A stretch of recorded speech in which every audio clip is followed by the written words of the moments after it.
So something slightly different today. I'm going to repair my wife's, well, I'm hoping I'm going to repair my wife's GHD hair straighteners. These new ones of these are about £130. And these have just stopped switching on. After a little bit of research, I think it's the thermal fuse inside the plate here. And I can get a new one of those for about £5. So I'm going to take these apart, test it, and see what we get to. So these are actually super easy to disassemble. Just a small flathead screwdriver. You can pop the covers off of the main hinge.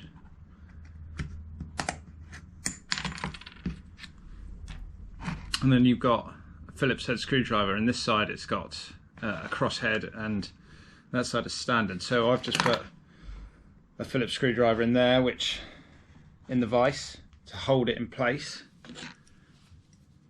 Get another one and can just undo it like that.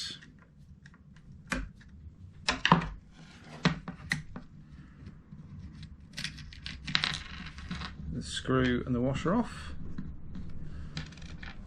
and then you've got the main hinge in here, which just you can push out like that,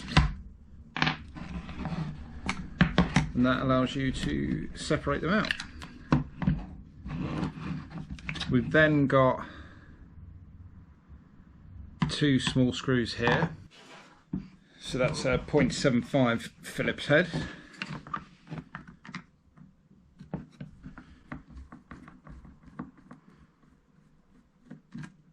Let's pop those out. Set of magnetic screwdrivers is very helpful for this.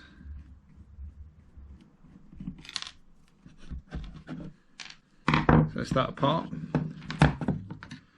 Then you can just lift that cover off, and then in here we can see that we've got on the PCB we've got a fuse wire, another fuse wire, which are these brown ones which lead underneath this plate, and they are for the thermo fuse, which I'm led to believe is a pretty common problem. So what we do is we just check that for continuity. We'll know whether that's broken or not.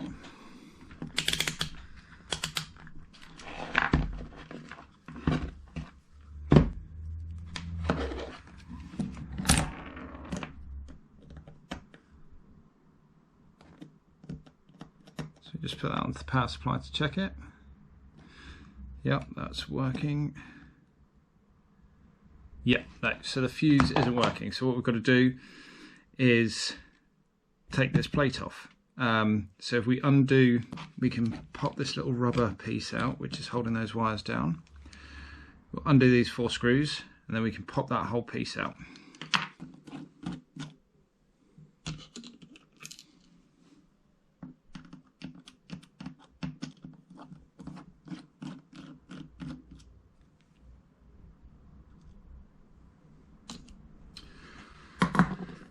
Okay, so that then lifts out of there. That's our thermo fuse there. So these little, just pop those off because they just go flying otherwise. And then we just need to pop this plate off, which isn't the easiest thing in the world, but I shall do it. And then we can swap that over with a new one, hopefully. Okay, so I'm just using some circlip pliers just to give these little tabs a bit of a squeeze. Use long nose pliers if you want, I guess. And then once that's popped out, just very gently, he says, we want to pop that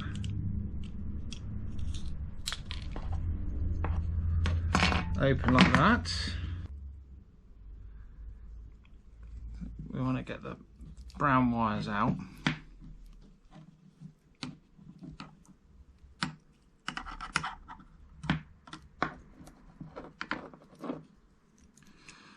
which is fine. And then we've got our fuse out.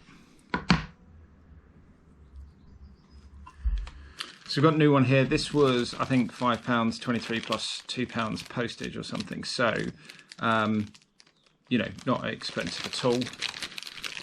It says on here GHD thermal fuse, but it looks different. So I'm not sure it's like an official GHD product, but it's the same size. It will fit. The wiring is in a slightly different place and things, but none of that's really going to matter.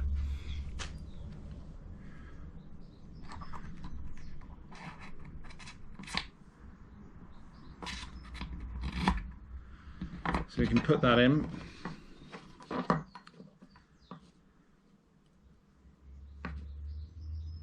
We want these on the outside of the white wires.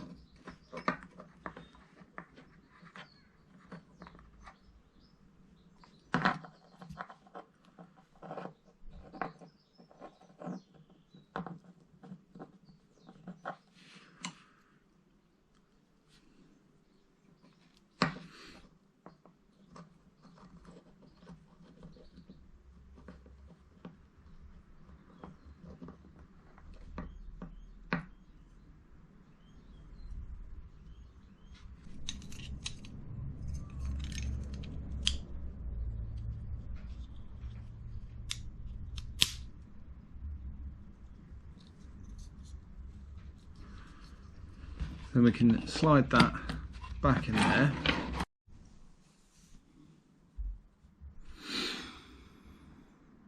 So now we've got that back in place, we need to just screw these wires down. So we start with the two white ones in the middle, which are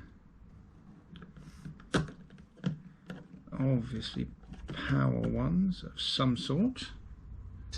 On the new thermofuse or thermal fuse, the wires are longer, so we're going to have to do a bit of messing around to get the casing back on, but I don't think it'd be a big problem.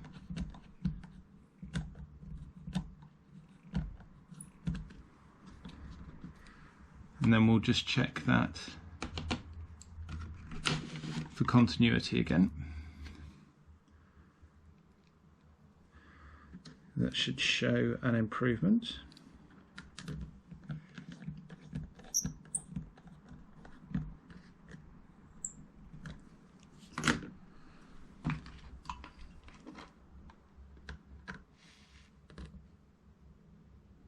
Yeah, so we now have a reaction from the meter.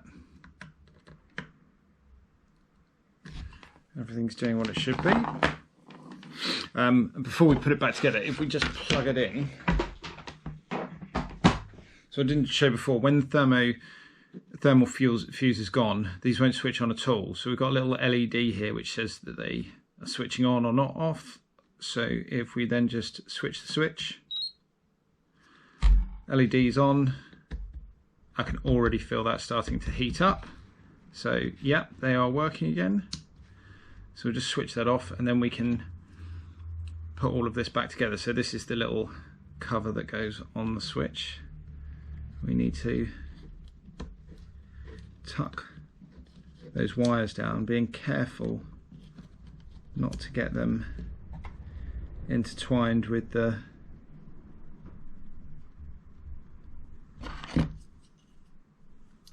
where this cover screws on.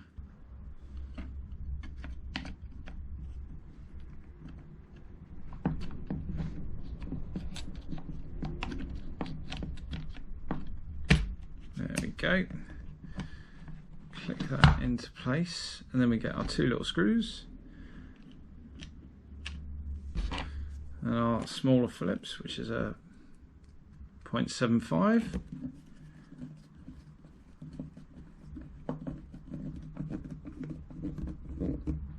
Screw that back in, but no movement there, which is perfect.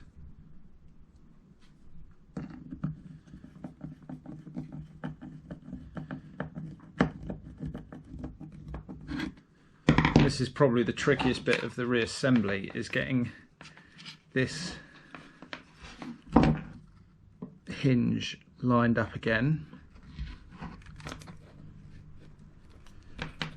because you've got to get this all the way through.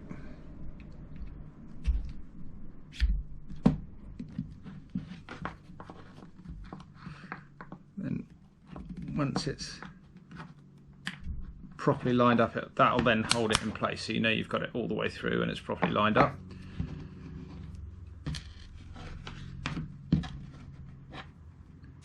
But I've missed a couple of bits out, so I'm just going to go and put those in, and then I'll come back to this point. Okay, so I've got my bits I missed back in there, and now just get washer on and screw in. So that'll only go so far before the whole hinge starts to spin. So we can put our other screwdriver back in the vise. Pop it on here.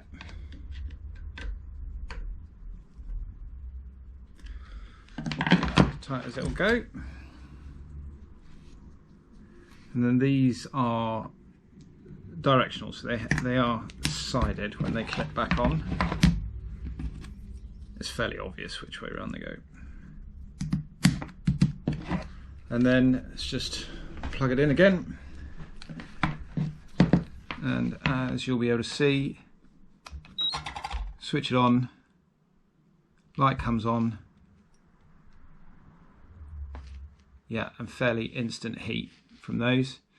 So that's all working again. So that's, you know, £120 saved. It was next day on the fuse, so I'll put a link of where you can get them from, but you can get lots of different ones from lots of different places. I think that's just telling us it's up to temperature. I'm not terribly experienced with using these, obviously, but yeah, so, you know, really neat, easy trick, as opposed to just forking out for a new set. So not my usual thing, but really quick, easy repair. It's almost real time, that video. You know, it's like 10-15 minutes at most, and really cheap as well. So good for your wallet, good for the environment, good for everything. So yeah, no need to go out and buy a new one. Apparently that's a really common problem. Lots of them do that. So if you like that sort of video, you want to see more stuff just get fixed that's a bit random, then you know, subscribe, and chuck us a like, and we'll see you in the next one.